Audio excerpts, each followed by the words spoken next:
Welcome to Pulpcast, the official podcast of thepulpmedia.com. In this podcast, we discuss everything in pulp culture, from comic books to movies and video games. This week, we are very excited to bring you an interview with Image Comics creator Sean Lewis, writer of the comic Saints. All right, cool. So we're here today talking with Sean Lewis, the writer of Saints from Image Comics. How are you doing today, Sean? I'm good. Thanks for having me in. Oh, it's a pleasure. This is your first one too, right? This is your debut. This is the debut, the Pulp podcast. Yeah, so this is really cool that we got such a talented creator on board with us. Oh, thanks. Well, congratulations. You guys have fun with this. Oh, yeah. It's a blast. It's a blast. So to begin, how about you tell us a little bit about yourself, how you got into comics, why kind of writing is a passion for you? Sure. Well, I'll start with the comic thing. It's the one I get asked the most when I'm at conferences. I always feel bad.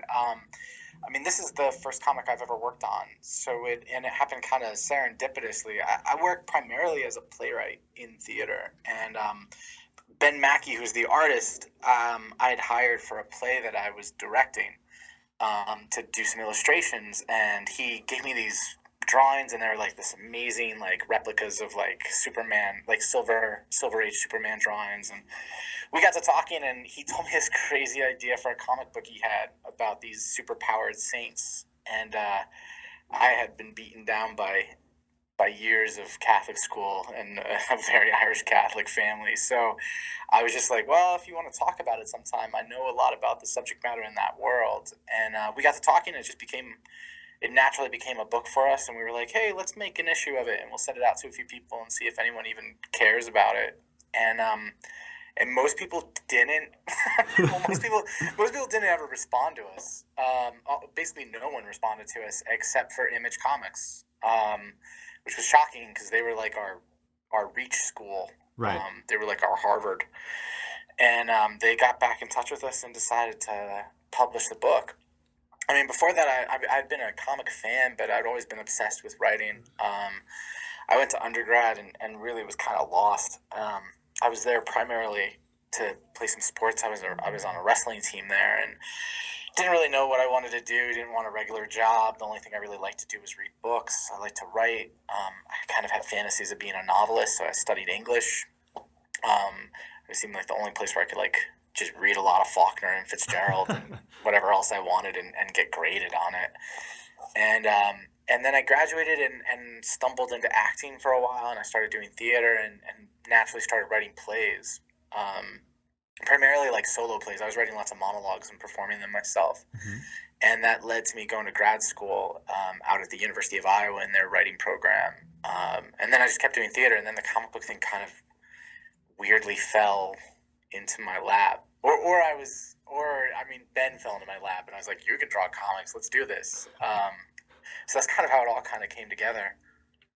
That's really awesome. I think it's interesting how, especially in today's world, how so many creators come from such diverse backgrounds.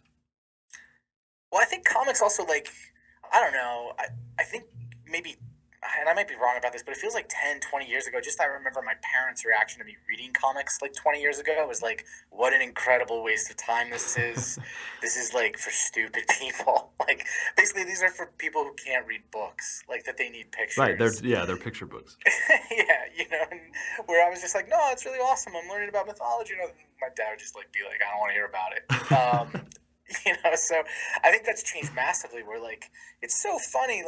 I recently had a kid, and I remember one of the midwives at the hospital when we were first meeting to get a tour of the hospital was talking to my wife and was like, well, what does your husband do? And I guess I was getting water or something. She was like, oh, he works in theater, but he also writes a comic book. And they were so impressed by the fact that I wrote a comic book. And these were women in their 40s and 50s. And I just remember being like, wow, I feel like things have changed a lot. They've changed.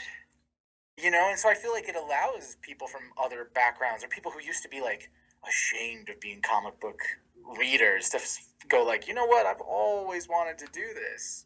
Where before I think it might have been really weird if, John Grisham decided to write a comic book or, I just think that stigma is gone where it's actually a very well-respected part of the culture now. Yeah. So as you grew up, and like you've said, you've expressed an interest for, let's say, kind of like the classics with like Faulkner and those kind of guys in your adult age life. But when you were a kid and reading these comics, what appealed to you? What themes or what characters were people that spoke to you as you were growing up and kind of resonated with you to where you are now, a creator in the industry? Like one that I think is more surprising for people. I mean, I read a lot of Sandman, and I love Black Orchid. I read a lot of Gaiman, and I had a cool uncle who was like, he was really into heavy metal, and I would just like pour through his comic books, and he lived with us. But also like I love the X-Men. I wasn't the most popular kid growing up, and I was really, really drawn. I get made fun of by friends about this all the time. Like, my favorite character was always Colossus. Okay. And I think mainly I was so, looking back on it, like now as an adult who just self-analyzes all the time, I feel like there's a level of like, you had a guy who was like divorced from his country, who like was a misfit even within the X-Men himself. I always felt like he was just kind of like this big steel guy who, was kind of quiet all the time in every issue and just kind of was in the background, although he was like, he could like fight Juggernaut like one-on-one. Right, and exactly. I think like, the big muscular strong guy, there was a little bit of John Wayne, or like there was a little bit of like masculine, I think, attraction to that, where I was just like, oh, that'd be the type of guy I'd like to be like. But I think emotionally I was like, I was as most of my generation, like a child of divorce, not the most popular kid in school. So like he for me epitomized this silent powerhouse, like yeah, you might pick on me at school and I might be an outcast, but deep down inside, I've got these like steel organs, I guess, that are gonna like grow. So Colossus and the X-Men were huge to me. I mean, I read them pretty obsessively. And like I said, like Sandman and I loved Vertigo. I've read a lot of Vertigo books. Definitely my uncle's influence, but also like there's something with the myth, like that. A lot of times they connected to myths I already knew. Like even when I was a little kid, I used to take out library books like the children's edition of like Greek myths or the stories of Hercules, and I was always like really obsessed with those. That anything that was flipping those on their head was something that I got really excited by. Excellent. That's really cool. I think that's really interesting that you have such a deep connection to Colossus, where, like you said, he's kind of like, I mean, he's not the underdog because, like you said, he can hold his own against Juggernaut, but people don't really, at least in my experience, people like the more like flagship characters of the X-Men. Oh, yeah. So I don't know. Yeah. I think that's really awesome. I think, the only person watching any of the X-Men movies who, when they saw, the hints towards Colossus, was like, oh, this is it. This is for me. Everyone else was like, what are you talking about? Like, I'm here for Wolverine. And I'm like, I don't need him. Like, I need Colossus in my life. Awesome. So, Saints is your first comic, but can you talk a little bit about how your experience writing theater, like plays and playwrights and that kind of stuff, how they influenced your writing of Saints, or how your writing abilities, I guess, developed throughout it to come to where you are? Sure. I mean, I think they're developing with it. I mean, the background I have in playwriting has helped me a lot, I think, with parts of Saints. And then I've been also learning a lot about the differences with writing a comic book. I think initially, dialogue-wise, how to get humor in, how to play with, rhythm of actually, like, language on a page and how it reads, of characters talking to each other and making voices sound different, even though, like, there's no one voicing the voice for you. Right. Like, you're inventing your head. I think that I had a bit of a head start because my entire life and all of my income has been based off of submitting scripts, so literally, like, not even a drawing to help you, just blank pieces, well, not blank pieces of paper, but, white pieces of paper with names and dialogue underneath them and having to make them sound different to someone reading that. At the same time, though, like, the shortness of a comic book has been something interesting for me to wrestle with. That it's like they're kind of dealing with 20 some odd pages to get like a full story out. Has been the efficiency of that is something with the really great comic book writers I've been starting to admire. Where I'm like, oh man, in 23, 24 pages, what like Matt Kint can do and what like Vaughn can do. I'm like, holy shit, that's really amazing. So that's been something I've been wrestling towards and trying to teach myself about. And it's been interesting also how a story teases itself out. For 20 pages of a comic book, you can have tons of for a lot of comic books, like you can be reading Ninjak and like a whole new villain a whole arc can be kind of brought in and it within 20 pages. And then in a play, the first 20 pages of a play are like, that's when you're first even getting to know any of the characters whatsoever. Like plays move slower in general. Um, they're not as visual medium. Obviously, there's a visual element, but they move slower and there's a lot more talking. These are all saying all the negative things where it's like, oh god, plays are horrible, and they can be. Everything can be horrible, but even really great plays, like they usually take a little bit more time, and then their payoffs are huge towards the end. Like when I think of these like really great Arthur Miller plays or any of the plays that I grew up loving. And so that's been interesting. And also with like audience expectation is something like I think with Saints, some of that is in there where the character development I think is strong, and then it's like we're building and building, and when the explosion comes, the biggest explosion, I think then it's gonna really, it'll be something. I'm excited about that. So it's been an interesting process. The efficiency of language that you need to do in 20 pages is definitely a challenge every month. Excellent. So I've read Saints. I'm up to date. But for cool. those listening who have no idea what Saints is, what's your pitch? How do you bring in the audience at shows? Oh God, I wish I knew the answer to that. The way I describe it often is that you've got a world where God has walked away, and in his absence, everyday people are finding themselves imbued with the powers and histories of patron saints from Catholicism, and the way that they were martyred, because most of the saints were martyred. They were killed in like really horrible ways.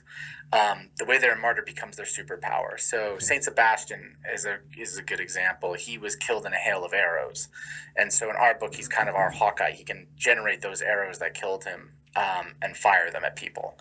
And what's happening in the book is that it's kind of a big riff on the Book of Revelations. So the Archangel Michael, who's the great warrior in the Bible, with the absence of God, he sees the saints and decides that this must be a sign of the apocalypse. So he starts basically hunting them down and killing them and building his own army to fight them.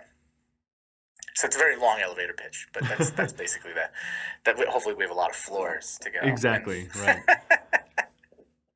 So that's it's very unique. It has some kind of reminiscence with what the Wicked and Divine team are doing with kind of the gods of multiple religions, but you're focusing right on Catholicism.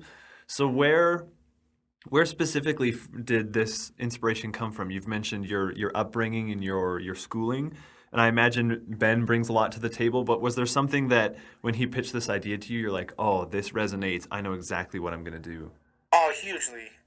Yes, it jumped in. I could see it. And that's the biggest thing for me as a writer. Like, there's a lot of times friends will talk to me about projects and, like, it sounds funny or good. This, like, whether it's film or for theater, and it'll be like, but I can't fully see the show, or I can't fully see the play or the book.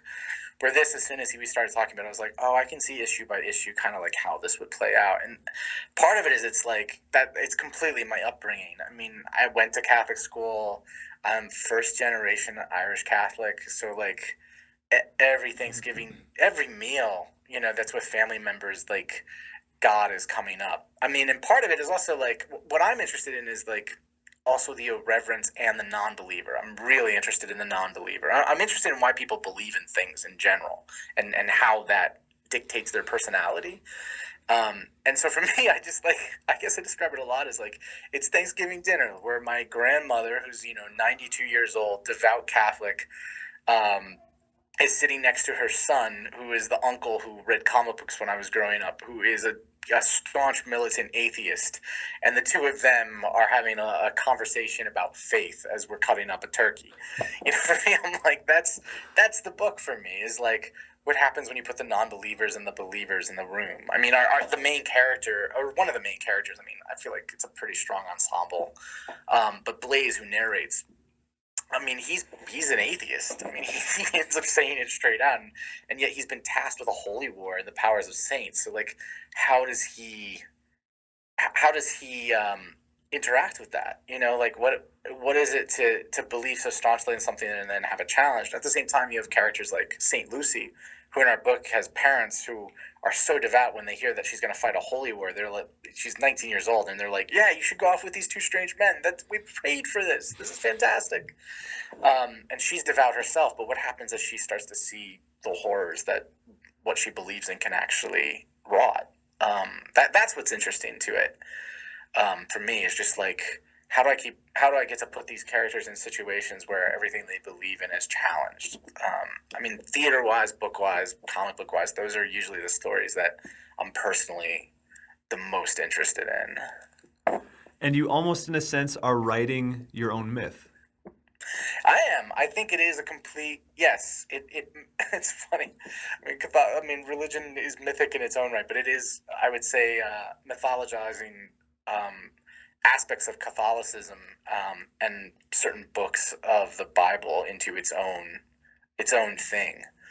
I kind of think about, like, I really liked Fables that Willingham worked on, and I feel like they're very different in tone, but how he was taking, you know, fairy tales that everybody already knew, and completely reinvigorating and transforming them. I always found that book so exciting because of that.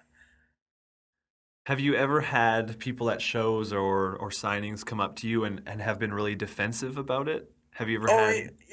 Yeah, absolutely. I think on both sides, you know, because I think there's some people who read who want me to, who are like, I love this. It really takes religion to task. Like, it's great. Like, and I think they expect me to be also a very militant atheist, and I'm like, I don't know what I am, man. Like, I write most things because I have no idea what's going on, and I'm trying to figure out, like, what do I actually think of anything. And I've definitely had some people who are very religious who are very disappointed in me. It's funny that that's actually the exact sentence I will hear. Like, I'm just very disappointed that this isn't. Usually, what I hear is, I'm very disappointed this is not actually about saints, which is funny to me because in a lot of ways I'm like, it's more about saints than a lot of things you can read that are about saints. Yeah, exactly. You know, like, I think it's also, and that's been a tough thing, I think, for the book at times, and I get that. Is I think you mentioned Catholicism, and either for believers or non-believers, there's such a broad brush that creates. You know, where it's like, oh, I know what that is. That's the thing that, like, people pray and I don't buy into it and they must be dumb. Or I know what that is. Like religion for me is like everyone is good and sweet, and the saints were always like great people. And it's like, no, most of the things in the Bible are actually like all over the place. Like, horribly bad people become good. Horribly good people completely turn on God. But well, not horribly good. That's a weird phrase. But, like, you know, like devout, like really devout, honest, great, good people turn on God. Like, it's the book. I mean, the Bible's actually fascinating in how wildly it skews, like how quickly people change and transform. And so I'm often like, actually, there's a bunch of saints who, you know, they were martyred because of their beliefs, but things they did up until then, they weren't necessarily a great person, and vice versa. I mean, there's people who are really great who then turn on God at the last moment. And I mean, even the way that the Antichrist is described in the Bible, you know, I think we have such concepts of the devil where it's like, he's a big red guy with teeth and fire flames and all this stuff, where it's like, no, the Antichrist, who isn't even the devil, like, is basically a guy that everyone loves. Like, when he shows up in Revelations, like, he unites all the churches. There's literally just peace, like, peace occurs. Like, the Antichrist is the guy who brings peace. And then that's when, like, everything goes crazy. Like, then the four horsemen come, and like, the mythology and within that becomes, like, really crazy. So for me, it's a lot of me looking at the myths and going, like, what's actually interesting about this? Or what's more challenging than the broad stroke of, like, I want you to write a book where, like, St. Francis, like, has a bunch of pets and my son can read it, you know, like, so there's both. There's definitely times where I think some people are disappointed and some people aren't. But I also get a lot of people who I think have similar backgrounds to me at times where they're like, oh man, this is great, and I really love what you're doing with it. Because I asked that because I've heard interviews with Sean Murphy when he was working on Punk Rock Jesus. And how people just freaked out. I mean, that might be a little bit more sensitive because it's actually, you know, about Jesus, and the saints are kind of separate, although, you know, they fall under the same umbrella. But I actually think that the title alone helps is a big difference in that too. I think you put Jesus into any title, that's true. and immediately people will get offended before they've even looked at the book. I think with Saints, they're like, there's a football team called Saints. There's a video game called Saints Row. Like, I think in some ways that allows people to go like, oh, like people actually get disappointed in me once they're like, oh, Saints, what is this about? When I tell them, and if they are more on a side where they think it's going to be offensive to them, once I tell them it's about religion, they're like, oh, now I'm disappointed. I think once you put Jesus in, it totally changes it for some of the people who are just walking by the book. Right. Yeah, I agree with that. I think that's fair. It's funny though, because I feel like a lot of people who freaked out would be people who would have never picked up his book to read it anyway. Oh, exactly. It's just funny how outraged or how quick to outrage people are willing to be. I find that really strange, actually. And I think it's funny that you mention how people will pick up the book, and Saints, like you said, is such kind of like this multi definitional thing in today's society. Because I read issue 1, and I was like, okay, there's like there's some metal bands and stuff like that. And it wasn't until I got a little bit deeper that I was like, oh, I see what he's doing here, and this is really interesting. So kind of going off of that, did you have any trepidation with how you were structuring things?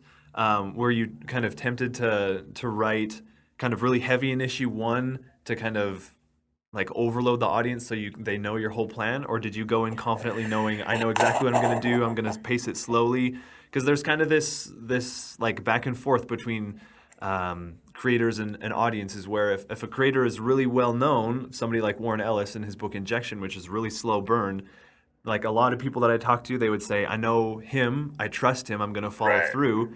But with new guys like yourself and with Ben, I imagine a lot of people would have been kind of hesitant to keep investing where things might be a little bit slower because you're going to take your time and you're going to hit those high points after setting up the acts and that kind of stuff. So did you ever deal with that, or do you still in your development? Yeah. Oh, we definitely still.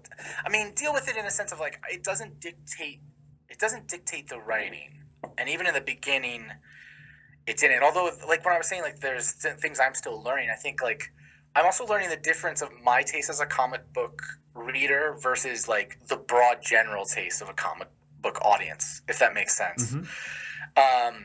In the sense of like I just was going with what I wanted to see, like how it made sense to me, the story played out, and now I'm realizing, now reading a lot of other new books that come out, I'm like, oh yeah, it is a bit more of a slow burn. Like we're still building, the tension is just building issue and issue until we get to the Holy War, until we get to Michael and his army and their army, and right now they're collecting. So it's like, in my mind, I'm like, oh, it's like early moments of like an Avengers movie or like an X-Men movie. They're still gathering the team. Yeah, they're collecting the team, and like right off the bat, there's miscommunication, so that's leading us into fights. Because in my mind, I'm like, well, there's basically like a fight or like 2 action scenes per every. Like there's like 2 actual battles per every issue. Right. But I'm like, oh right, like the understanding is that they're gonna face off with Dr. Doom very quickly. Right.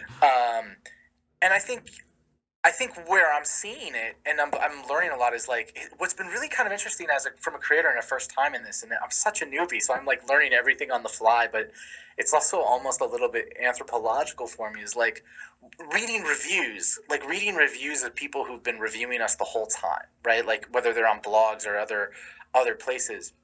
Not so much to be dictated, but it's been interesting because I think what you're saying has been proved actually in some ways to me, in the sense that like when our first book came out, we had a lot of reviewers. The reviews were basically across the board pretty similar, where it was like yeah, first issue's kind of interesting, not sure where it's going, not sure if I literally like not sure if I trust the creators. Like it's kind of funny, but it also gets kind of dark, and I don't know. We'll see. Like I'm gonna give it a middle. Like it's okay right now. I'll read the next issue and we'll see after that. And it's been funny because by our last set of reviews for issues 3 and 4, we had basically unanimously all of the reviewers who started there on 1 were going like we had one review that literally came out and was like, issue 3, a good book becomes a great book. Nice. And that was kind of like a catch-all for all of the reviews that we were getting, where it was suddenly like, oh, I get what the trust was starting to come. The trouble with that is that I think you lose some readers in that first issue when they're like, I mean, there's just so much competition and Oh, good yeah. competition. Like, you can't even get mad about it. You're like, there's so many amazing books and so much interesting stuff coming out on a week, not even monthly, like weekly basis. Yeah. That I'm like, yeah, you only have so much money you can spend on these things, and I want you to, I want to be in your stack, like I want to be one of them that you're trusting, but I do get that, like in that first couple of issues, I understand when people are like, I liked it, but I don't know if I didn't really know if I knew where it was going and if I could stick around long enough for it. And at the same time, like Paper Girls came out, like so like and then you have to kind of make those decisions. I do wonder at times. I'm like, I wonder if this was my fifth book versus first, if that would have been as much of a bother. It's one of those things that you just kind of learn. And I guess in honesty, I must be like that as a buyer too, where there are certain creators that I think I would be much more of like, oh, I'm gonna get that no matter what, and probably if I don't like the first issue, I'm gonna be like, I'm around for a while. Like I'm gonna see what this is for a while before I completely bail. I hear. Oh, sorry. Go ahead. No, you go ahead. That's Okay, great. I was gonna just say, I feel like a lot of the people that I interact with at the comic shop or just are friends that I talk to, the kind of general rule is like 3 issues and then you bail. Right. And so it was really funny with this, and then especially with Injection, because Injection was kind of the thing that tested my patience, where it took right till issue 5 until it like kind of really clicked. I mean, it still hasn't really, but with Saints, I think I was reading through issue 2. And I was like, okay, I feel like I know what's going on, right? So I was like a little bit more confident. And then right at the end of issue 3, there was still some confusions, but it wasn't confusion in poor writing or poor art, but more just like, I wonder where the story's going to go. So once that hook came, that's all you needed. So I think it's interesting, this conversation topic that we're dealing with right now, because it's almost like people don't want to be out of the loop. Oh, absolutely. They want all the answers in issue 1, before issue 1 even ends, because they want to know exactly what's going on. They don't want to have this like mystery of not having any idea what's going on. Which I get. I mean, it's also something I've been remembering too. Of like, that's a weird thing that I don't get talked about enough either. Is like writing in a serialized form, especially for collectors who read lots of stuff. Right. It'd be very different, I think, if like I was writing it and it was coming out once a month and it was the only book you bought, right? Because then it's like, oh, this is fresh in my mind amongst all the other storylines I could possibly be reading. Like, so I'm reading it more as like, I mean, that's how Dickens used to do his novels, right? Like he would serialize them and you would buy them each month. And I think in that way, like I don't know how that would work anymore. But it's one of those things that I'm kind of like, oh, that's right. Because with them, it's like I've picked up 8 books this week. 5 or 6 of them are immediate gratification for me. And then there's like 2 or 3 of them that I'm like, I've gotta sit with this a little bit longer, or I'm a little bit more like I'm a little lost or confused, or I'm not sure. Like, it seems like it's going somewhere, but I now have to wait a full month before I even see if this guy has any idea what he's doing. Right, if he's gonna stick the landing or not. Exactly, and I'm realizing more and more. I'm like, oh right, being on the other side. I don't think about that as much when I'm buying the comics, but now being on the side of creating them, you're like, oh, right, this is like some of the more true difficulty of this, and it made me understand a little bit more. I'm like, oh, this is why people trade weight. Like, I for certain books, I'm like, I can see why people. I now understand why they do it a bit more, which I know is like kind of sacrilege. It's a tough thing within the industry because like, as the creators, you kind of need or want and desperately are looking for the cash flow to get to the trade. But yeah, it's tricky, because I do know there's other creators that like that slow burn, because when you're world building, you want to build a world that's big enough for your story, and depending on how big your story is, that might take more time than others. Like one of the things that someone mentioned to me at a signing is he was like, yeah, I'm really excited. I love books that have religious themes. However, I'm always disappointed. And I was like, why are you disappointed? He's like, well, religion's huge and they never really go big enough. And I feel very confident that this book is going to go big enough for this guy. But it demands a level of slow burn in the beginning to build up everything to the size it needs to be. At the same time, as a reader, there's been times where I've read books where I'm really excited in the first 2 or 3 issues, and then I get to the end of that arc and I'm like, this isn't really as great as I was hoping this would be. Right. And that's almost more disappointing when I'm like, yeah, I was super jazzed. I read the first 2 issues and it was so much action and everything had happened. And then that becomes the problem is I'm like, everything happened and now I'm doing some world building, but all this stuff has already occurred. And also I've been taught to expect a certain pace. Right. It's the same thing with television. People forget that, like, nobody was watching Breaking Bad for, like, 2 to 3 years. Hardly anybody. Their ratings were really low, and they were almost going to get canceled. And the first season, like, the first couple episodes, I mean, it's all kind of world building. Not a lot of stuff happens until they, like, introduce Tuco. They kept the Jesse Pinkman character. I mean, I'm sorry, it'll be bad if people don't know Breaking Bad. What the hell is he talking about? But there's a character in it who becomes his sidekick for like the next 5 seasons, who was only supposed to be an episode or 2, and that's a thing where the writers realize like we have a slow burn. People aren't watching it. They're turning to things where like within the first episode everything has occurred. So we need this guy to kind of be our court jester as we continue to build things. Like we need him to kind of be the Flash entertainment, if that makes sense. Like the real quick, we can send quick jokes to him, and he's got a group of his own little gang, like wannabe gangster members that stuff can happen to. And then in the end, I mean, I look at one of those like that to me is like a modern novel. I'm like that book, that book. I'm even calling it a book. Like that TV show, I look at it and I'm like, this is so huge and epic by the end. It's unbelievable from where it started, and they pull it off because of the world building. Could you? So that's a big rant. I mean, no, and I mean, I understand it. I understand it as the comic fan that I am, because I look at these books, like East of West, for example, where they're 23 issues in, and you still don't really know what's going on. You have a better idea than you did in the first couple trades, but the reason why I love it so much is because that world is fascinating. Right. And so, I mean, hopefully the listeners will understand if they're comic readers. But I guess just if you need like the quick summation of what we've been talking about for the past 20 minutes, just be patient. Be patient with the literature, with the art, and the media that you consume, because, people have plans, and sometimes it takes a while to get there. Well, and sometimes those are the ones that like pay off to such a wonderful height. Mm-hmm. Like, because I think TV is a good example. Like there's some TV shows that come out and everyone like Heroes was like that. Like everyone loved that first season. Right. Like everything happened in that first season, and then like the following seasons, everyone was like, there's nothing to watch anymore. Like there's not really anything to do anymore. Right. Versus other shows like Breaking Bad, or like there's a bunch of these shows that now are seen as like the classics of current television, like Breaking Bad and Mad Men and Sopranos, that like for some of them, their first couple seasons, the viewership was so low they were going to get canceled because they were taking that time. Excellent. Yeah, no, I completely agree. And it's something I'm really passionate about too, because that makes the comic or the novel or the TV show, like you were talking about, it makes it substantial. And it doesn't just make it this surface level experience, but you dig into this depth of the world, and then you start to resonate more with the characters because you understand how and where and why they live and why they do the things they do, etc. Absolutely. Could you walk us through a little bit of your creative process and how that complements or perhaps conflicts with how Ben does things with art?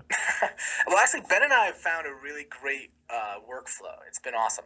And it was very organic because neither of us had ever worked on a comic book before. So we just kind of made it up as we went along. And then people would tell me later, like, oh, you're writing the Marvel style. Or like, which I still don't completely know what that means. All this jargon that you don't understand? Yeah, that still happens. I mean, basically, like a good example is I sent him, like today, I sent him a basic outline for issue 9 of Saints, which is this. If it was television, it would be beat work. So it's basically me going like, okay, here's the beginning. Like, here's what I think is going to probably be like our opening 5 to 6 pages, and here's like the 2 or 3 things that are happening in it. Here's our middle. Here's like the events that I think are happening in our middle, like 15 pages of the book, and here's our epilogue or ending. Like, here's what I think happens in the last 4 to 5 pages of the book, and it's all bullet points. Mm-hmm. It's just a general outline, and then Ben and I will talk on the phone about like some images that he's having off of that, or like, what do you think about this for a murder? I talk while I walk outside, so I think a lot of my neighbors think that I'm insane. And then basically what'll happen is after our phone conversation, I go off and I write like In the beginning, it was more. They were more of a straight. Yeah, it's somewhere between a short story and a play. Like, so I'll write usually like 2 to 3 thousand words. Some intro paragraphs to give a sense of like, here's our setting or our world. Or if I introduce a new character, I'll write about them pretty much at length, so Ben will have a really good idea of where they are at intellectually and emotionally. So you can try and put that into the drawing, and then a bunch of the dialogue. I'll send that off to Ben. Ben will usually Ben then will turn that into the actual pages and panels, and then he'll send me the pages and panels back with no dialogue, and then based off of what he's done with the dialogue, I then adapt the entire play script to the pictures, to the panels. So even if I wrote dialogue in the short story, a lot of times that ends up being completely changed by the time I get the panels back. Which is good. In my mind, it feels like it's a constant give and take of inspiration. Like I'm going like, here's my inspiration of the outline, and then we'll talk on the phone, and he'll throw out some things. I'm like, oh, that actually makes me rethink this, or actually, you know what you're saying art wise, or even what you're like saying in terms of what you think of that regarding that story point. I think this might be better, or I'll do this. Then that'll make me react to his response to do the writing, and then the same thing happens. The writing inspires him to do the drawings in the way that he does, and then the drawings come back, and that helps me go back towards the text. Because our book also, I think it needs that level of interaction, because the book also, like a lot of the things I love, it shifts around a lot. Like there's irreverent jokes next to high sanctimonious moments, back to back, and I like that. I like things that can shift really seamlessly from like, I'm laughing out loud at like what is like almost the equivalent of like a stupid Bill and Ted's Excellent Adventure joke to now I'm in the middle of like a horror movie. Like that type of genre jumping excites me. So that's basically how our general workflow for each issue goes. Is this kind of like outline to conversation to short story to panel pages to final script. I think that's fascinating that you go through like almost different genres of writing until you get to like actual comic book writing. Yeah, I mean, I think I'm so influenced. I mean, I'm influenced by comics, but I'm also influenced by. There's certain filmmakers I'm super influenced by. And I know Ben as an artist is super influenced by cinematographers, like the way that he'll do his paneling and the way the page layouts go, which I think is a huge strength of his. And so we have that language together where we can talk about it in those terms a lot of the times of like the actual shot. So in some ways, at times, it's almost like writing a screenplay into storyboard. Yeah, I can see that. And something that appealed to me of what you're talking about was how he, in a sense, he has kind of the first kick at the can with the artistic presentation, whereas usually the writer will say, okay, panel 1, I want this, panel 2, I want this. Yeah, So it's almost backwards, or it's flipped. I know other writers will probably kill me, but that seems crazy to me. It just, I don't know. I'm not an artist. I'd seen Ben's work before I'd done this, and I'm like, invariably, he has a great design sense. And I'm choosing, also, I'm like he is an artist and I'm not. I'm a writer. And in a way, I'm like, if I write out a full enough world, I believe Ben will be able to read that, and what he gives me back, and then I can go like, oh, okay, this is the way the world that I wrote looks. So now, how do they talk in it? I just feel like there's just a bigger. It's more fun for me this way. I feel like it's kind of a surprise whenever I get an email from him, to open up the pages, which I guess could be scary for other writers. But there's a part of me that I'm like, that level of control on it. I don't know. I just worry. I worry that I don't know. It seems less fun to me. I guess it's more than worry. It just like there's something fun, and we truly are co-owners then of Right. like his input and his art is going to inspire me as much as the text is going to inspire him, and I feel like the book is much stronger for it. Excellent. What can you tease for upcoming Saints issues? Oh, shit's gonna go crazy really soon. Characters that haven't been around for a while are gonna show up in new ways, but the Holy War is about to kick off, and that for us is our culmination of the series, and everything I've been building has been has been moving towards this, and it will be very huge and epic and apocalyptic. The big man will return, and that will cause some chaos. And people are gonna die. That's for sure.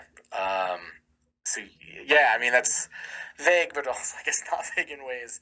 Um, I'm excited. I know Ben's super excited that once we really kick into the war, I think that things are going to go. And anybody who was worried about the pacing of this once it kicks into the war, I think will be extremely excited because it goes full blast. And this which was always our hope, always our goal. Right. And this is ongoing? No, we're limited. Okay. We're 10 issues, and then it'll get released as an original. I guess original's kind of not true, but as a graphic novel, as opposed to a trade. Okay. So it'll be a big book. It'll just be 10 consecutive issues, and then into the larger publication. So anyone who's interested, you got to go back to your comic shop and get them to back order. And actually, people should look out for on the Image site. I got to get this completely right, but they're going to start, I think, in the next week or two, making the first issue of Saints available for free. Okay. So that people can start to catch up who haven't read it yet, which is exciting for us also. Yeah, that's a really cool incentive. I'm trying to find more ways of inviting people in, because when you have such a short run, you kind of would love to reach as many people as possible. But yeah. Okay, that's really exciting. I think that's a really cool move, especially if you're going, all 10 and then one big book. You got to get people interested now and start from the beginning and keep going. Yeah, absolutely. I think as the big book too, it'll be. I mean, we're excited about the design opportunities that gives us. Because we've also been hearing a weird thing about it. Like, a lot of comic book shops have been contacting even us directly, and I know Image has heard this to some degree too. Like, our book's also selling to a lot of people who at the comic book shop have not seen in the comic shop before. It seems to be drawing in a little bit of a new audience, which has been kind of cool to hear. I'm not sure how people are finding out about it, but that's been kind of a cool and interesting thing. And so with the graphic novel, we're excited to kind of see what people think of it as this larger thing, and what we can do with the design of it. I'm very excited about to put it all together. Awesome. Let's talk about some other comics. What are you currently reading? What's on your pull list? What's on my pull list? I read Southern Bastards. I'm gonna feel like such a homer. I read a lot of Image books, and I was before I was working at Image. So I mean, Southern Bastards. I basically read anything that Brian Vaughan is gonna put out. I'm waiting patiently to get the collected version of Private Eye delivered to my home. Right. What else? I've been dancing. I wouldn't say it's on my pull list yet, but I've been dancing around with a lot of the newer Marvel books. Looking at what Jason's been doing with Doctor Strange has been really cool. Right. And also I stumbled on it at New York Comic Con. I felt so out of it. I started reading Valiant books again. I read Valiant when I was younger, when I was in middle school. Middle school. And I actually did not realize that they were publishing again. And it was just shows I've been really, I think, curating my tastes. I was catching up on a lot of books that I hadn't read in a long time. I was reading a lot of DMZ, which was taking me a while, and I was reading my way through Fables, which has taken me a while. I love those books just because of how many of them there are. And yeah, I was walking by the Valiant booth, was right by the Image booth, and I was like, holy shit, there's Valiant. And those guys are really great, and they were like, you like us? Yeah, here's a couple books. And so I've been reading Ninjak and really, really enjoying that a lot. I really like Sex Criminals. I'm always open to suggestions as well, which people can just tweet at me, and I will gladly go and find books. There's so many books. There's just so many books. It's hard for me to keep up or even know. I get a lot from recommendations because so much of my time is now taken up writing and planning this book that a lot of times people are like, oh, there's this other new thing that you should check out from this publisher, and I'm like, oh, okay, I would have had no idea about that at all. I think I also have been reading a lot of the stuff that Steve Orlando's been doing, which I've been really enjoying, like Virgil and Midnighter. I think he's doing some really cool stuff and important for the medium stuff. What about you? What are you reading? What would you recommend? For you, let's see. If you haven't read East of West and you're a fan of world building, you got to get on that. Okay. That's one I will definitely get. Because I grew up like hardcore Marvel fan. You know, like earliest birthday I can remember, I got Spider-Man action figures and that kind of stuff. And then once I had my own disposable income, East of West is what like pulled me into Image. And since then, it's just been this glorious, depositing my money every month into Comixology to get anything new from Image. I'm all over it. But Marvel stuff, I really like Spider-Gwen. Oh, I've heard great things about Spider-Gwen. I think that's one of the most beautiful and well written, and just kind of like it's like a piece about our times. I guess it's kind of like the modern. If Stan Lee were writing Spider-Man now, that's what it would look like and would feel like. I think with all like the technology and stuff like that. But there's some really cool stuff coming from Boom. Oh yeah, they had the Ed Brisson book that just came out, right? The Last Contract. Yeah. Mm-hmm. That looked cool to me. I haven't gotten into the story yet, but that was one I was definitely going to check out. What else at Boom do you like? So there's this book. I don't remember the creators on it, but it was called Translucid. And the artist, Daniel Bayliss, is coming out with a new book about like this prison, and they're all animals. I should be more informed on it. But it's amazing. And then of course I'm really excited for the relaunch of the Power Rangers series coming in March, I think it is. Oh, cool. Kyle Higgins is writing it. So I'm really excited for what that's going to be. But and then of course the Archie stuff, the new Archie stuff is fantastic. Yeah, I've heard really cool things also about the Dark Circle stuff. Is that the right? Yeah, that's about the Sabrina and the like undead Archie that they've been doing. It sounds really Afterlife fun. with Archie. Yeah, that's like the same kind of stuff. Dark Circle is more kind of like the superhero line of it. Although those might be under it, I don't remember. But yeah, the like Sabrina and Afterlife are really, really, really good. Yeah. Yeah, I love how they've completely. I mean, I'm such a sucker for that in general. Of like, in my mind, that's also like rebranding Myth or like messing with it in a way that I'm always kind of drawn to, of taking this character that I feel like I've known even from the outside. Like I never was a huge Archie reader, who now I'm looking at, I'm like, oh, what they're doing with it is so fascinating. Mm-hmm. That's one that I've been meaning to kind of pick up and read more of. Yeah, if I had known that this type of quality of comics had or would exist, man, I would have saved so much more money as a kid, so I could buy even more stuff today. 'Cause if you think about it, like we would never have this type of availability of comics like 20 years ago. We wouldn't have digital, we wouldn't have all this kind of stuff. So like the day and age in which we're living and the way the industry is right now is completely unique. Yeah, it's kind of incredible. Let's do some fun questions. Sure. It's kind of some fun get to know you trivia stuff. Let's say you walk into a buffet. What's the first thing you go for? Oh, am I in a China? Well, we'll just say I'm in a Chinese buffet. Sure. And I'm probably getting General Tso's chicken. And like a plate full of it, or is that like one segment? I'm getting a lot of it. I'm getting a fair amount of it. Yeah, that's probably going to be one of the first things. That's definitely a guilty pleasure. A siren sounds and you have to run into your fallout shelter. What are 3 things that you grab? Oh man, that's tough. My iPod, my iPod, and then my wife and child, I guess. They have to be high up there, or else I'm gonna definitely hear about it. I'll count them as one, and I'll say probably. Oh man, what's a DVD player if I don't have DVDs? And maybe my computer. I hope I have power in this place.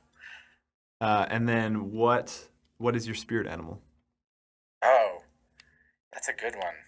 I haven't really thought about on spirit animals. I want it to be something cool, but sadly things like beavers are coming into my mind. Like I'm just going intuition wise, and that's the first thing that's popping into my mind. I think that's applaudable. They work hard. They're creators in the animal kingdom. I guess so. We'll have huge teeth and we'll eat lots of wood. Lots If of you need General a Tso's dam, chicken. we're there. We will block the water for you. Where can listeners find you on social media? Oh, I am at Sean Chris Lewis on Twitter, and also there's at Saints Comic on Twitter. Awesome. And then are you going to any shows in the near future? Any cons? I'm not right now. My theater company is actually about to go on a national tour, so Wow. that kind of takes me out of the game for a little while. But I'm hoping in in spring, like probably around April, May, that I'll start doing some more signings again. Awesome. Cool. Well, thank you so much, Sean. That's all we have. Yeah, thanks for having me. Unless there's anything else that you want to add. No, I appreciate you taking time. I hope that you have a great time with the podcast. Yeah, thanks. It's really cool that we get to start with such a fun guest. Oh, I'm glad to be on. Absolutely. Cool. Well, we'll keep in touch. Thank you so much, and good luck with the rest of Saints, and we'll be reading for sure. Cool. Thanks a lot, man. All right, take care. You have been listening to Pulpcast, the official podcast of thepulpmedia.com. You can email questions that we'll answer in future episodes to thepulpmediaus@gmail.com. Also, please check out our website, thepulpmedia.com, for reviews, articles, and more.